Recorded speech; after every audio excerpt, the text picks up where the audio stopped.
Europe Soir, Laurent Bazin sur Europe 1. Les fourberies radio-télé de Benjamin, c'est maintenant. Bonsoir Benjamin Muller. Bonsoir Laurent. Placez bien votre micro, il est 18h23. C'est pour passer au japping. Oui, au japping.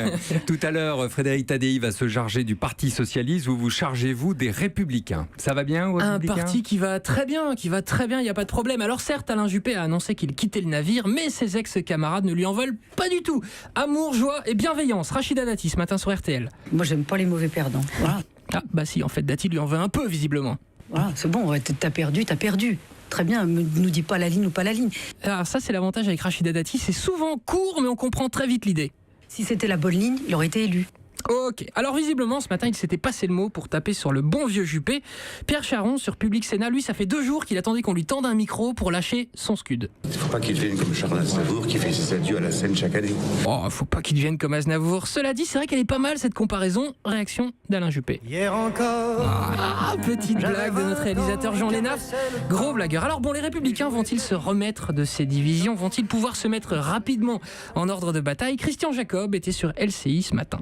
Vous n'avez pas peur d'être dans l'opposition pendant 10 ans, là, vu l'état de Non, je ne pense pas. Non. Oh non, il dit tellement de fois non qu'on sent qu'il veut se convaincre lui-même. Non, je ne pense pas. Non, tout va bien aller, laissez-moi tranquille.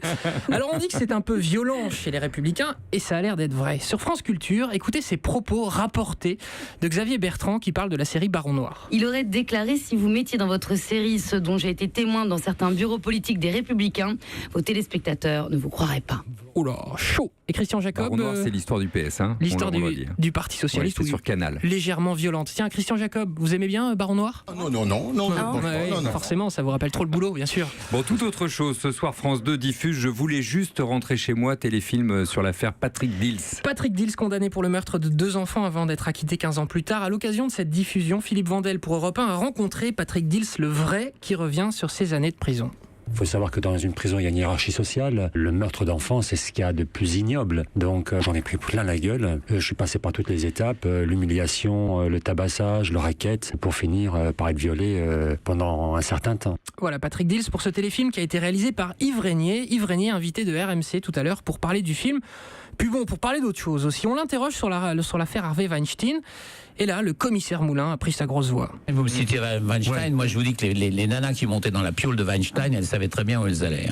Elles savaient ce qu'elles allaient faire, elles savaient où elles allaient, elles savaient qui était Weinstein. Mais bien sûr, commissaire, non seulement elles savaient, mais en plus elles en redemandaient après. Vous êtes d'accord avec ça, Christian Jacob ? Non, je ne pense pas. Oui, forcément, Christian Jacob. Alors toujours à propos... Ça me semble sage, là, en l'occurrence.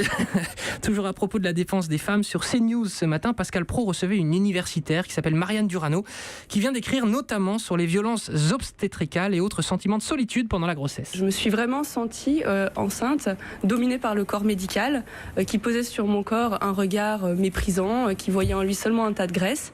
Alors voilà, vrai sujet donc, mais sur CNews, le matin, le principe c'est qu'on débat. Du coup, le gars qui est assis en face d'elle, il va débattre, quoi. Moi, je pourrais dire que chez le médecin, je me sens aussi comme un bout de viande quand le médecin me sculpte. Je veux dire, il n'y a pas que les femmes. Mais oui, t'as bien raison, mon gars, pourquoi elles se plaignent, les gonzesses ? Une réaction, peut-être, madame ? Et vous y allez moins souvent, quand même. Je sais pas la dernière fois où vous êtes allé voir un proctologue, mais les femmes, c'est quand même tous les 6 mois, le gynéco. Donc... C'est vrai, c'est pas faux. Ah oui, l'argument a fait mouche. C'est peut-être un vrai sujet, en fait, que la violence obstétricale, allez savoir. Hier encore, j'avais 20 ans, je caressais. J'adore Aznavour, à part ça. C'est pour vous la mettre dans la tête jusqu'à demain. Merci beaucoup, Benjamin Muller.